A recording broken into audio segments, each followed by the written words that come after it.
नमस्ते। आज के वीडियो में हम सीखने वाले हैं 4 डॉट ब्लाउज़। तो देखिए, अगर मेरा पीछे का गला जो है 10 इंच है, तो मैं यहाँ पे शोल्डर 5 इंच ले रही हूँ। अगर आपका गला कम है 8.5 इंच से 10 इंच के बीच में है, तो आप 5.5 इंच लीजिए। मेरा 10 इंच है, तो यहाँ पे मैं 5 इंच पर मार्क कर रही हूँ। 6 इंच पर जो है मैं आर्म होल इस तरह मार्क करने वाली हूँ। अभी मार्क करने के बाद ऊपर जो मैंने 5 इंच लिया, वही हमें नीचे यहाँ तक हमारा 5 इंच आना चाहिए। उसके बाद इस तरह से हमें जो है स्ट्रेट लाइन ड्रॉ कर देनी है। उसके बाद जो है आपकी चेस्ट जितनी, उसका चौथा पार्ट डालना है। मैं यहाँ पे 9 इंच डाल रही हूँ और 1.5 इंच जो है हमारा सिलाई मार्जिन लेना है। आप सिलाई मार्जिन आपके हिसाब के अकॉर्डिंग ले सकते हो। इस तरह से हमें एक बॉक्स बना देना है।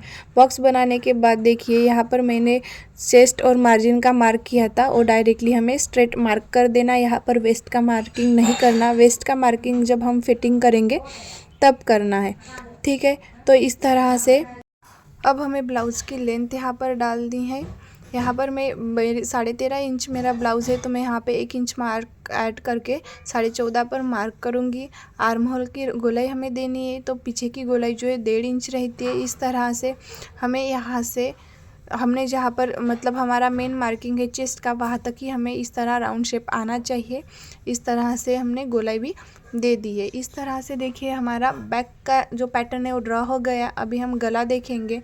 यहाँ पे देखिए मेरा 2 इंच मुझे रेडी शोल्डर चाहिए, तो यहाँ पे 0.75 मैंने एक्स्ट्रा लिया है। आधा इंच में सिविल जॉइन करने के लिए, और 0.25 जो है पाइपिंग। यहाँ पर गले की लेंथ मुझे 10 इंच लेनी है, तो 1/2 इंच मुझे ज़्यादा लेना है। और यहाँ पर देखिए मैंने 2 इंच 2 लाइन लिए थे, यानी 2.25। तो यहाँ पे मैंने 3 इंच पर मार्क किया है, और ये दोनों निशान हमें यहाँ पे मिला देने हैं। इस तरह से निशान मिलाने के बाद यहाँ पर हमें गले का शेप देना है। अगर आपको स्क्वायर रखना हो तो आप जो मैंने गले की चौड़ाई ली है वो थोड़ा कम करिए। इस तरह मैंने राउंड नेक का शेप भी दे दिया है। इस प्रकार हमारा बैक पार्ट जो है कटिंग हो गया है, आप देख सकते हो। फ्रंट पार्ट के लिए मैंने बैक पार्ट जो निकाला वो इस तरह से रखकर ट्रेस कर दिया। मार्जिन साइड लेंथ और आर्म होल इस तरह से ड्रॉ कर दिया है। इस तरह से हमें ट्रेस कर देना है। गले की हमने यहाँ पे चौड़ाई भी जो है मार्क कर दी है, और आर्म होल का शेप भी इस तरह से ड्रॉ कर दिया। अगर आपको आर्म होल का शेप ना समझे तो डायरेक्टली 6 इंच मार्क कर 1 इंच तक की हमें गोलाई यहाँ पर दे देनी है। इस तरह बाद में हमें जो है यहाँ पर 1/2 इंच कम कर लेना है। यहाँ पर देखिए 1/2 इंच कम करने के बाद इस तरह से हमें गोलाई देनी है। अगर आपको ये ना करना आए तो आप डायरेक्टली 6 इंच आर्म होल लेके बॉक्स बनाए, और 1 इंच की हमें यहाँ पे गोलाई दे देनी है। इसके बाद देखिए हमारा जो गला है वो 6 इंच का है, तो हम 1/2 इंच यहाँ पे ज़्यादा ड्रॉ करेंगे, 6.5 इंच पर मार्क करेंगे। यहाँ का जो अंतर है, यहाँ पर भी 2.25 लिया है, और इस तरह से हमें यहाँ पर बॉक्स बना लेना है। अगर आप चाहे तो यहाँ की जो नीचे की चौड़ाई हो वो बढ़ा सकते हो, लेकिन मैंने उतनी ही रखी। उसके बाद जो है हमें गले का जो है शेप ड्रॉ कर देना है। इस तरह से मैंने राउंड शेप में ड्रॉ कर दिया है। यहाँ पर देख सकते हैं आप, गले की चौड़ाई मैंने ऊपर और नीचे सेम ही ली है। उसके बाद जो है हमें यहाँ पर नीचे की साइड से 1.5 इंच हमें बढ़ा लेना है। आप देख सकते हैं 1.5 इंच मेरा फैब्रिक पेपर जो है वो एक्स्ट्रा ही है। इस तरह मतलब 1.5 इंच बढ़ाने के बाद आपका देखिए शोल्डर टू एपेक्स जितना आता है उसमें 1 इंच हमें ड्रॉ कर देना है। शोल्डर टू एपेक्स हमारा चेस्ट का चौथा पार्ट, और उसमें 1 इंच हमें ड्रॉ करना है। क्रॉस पट्टी के लिए नीचे की तरफ 3 इंच और साइड की तरफ से 2.5 इंच इस तरह से मार्क कर देना है। मार्क करने के बाद 2.5 इंच का जो निशान है वो डायरेक्टली स्ट्रेट हमें ड्रॉ कर देना है। स्ट्रेट ड्रॉ कर देने के बाद यहाँ पे देखिए मैंने लाइन थोड़ी डार्क कर दी है। इसके बाद हमें जो है इस तरह से क्रॉस पट्टी का जो है शेप ड्रॉ कर देना है, कर्व थोड़ा देना है, ठीक है। और ये देखिए हुक आई की साइड से 4 इंच मार्क कर देना है, और यहाँ पे देखिए एपेक्स शोल्डर टू एपेक्स जितना आया वहाँ पे प्लस का साइन बना लिया है, और इस तरह से स्ट्रेट लाइन ड्रॉ कर दे। और ये हुआ हमारा सेंटर दा, ठीक है।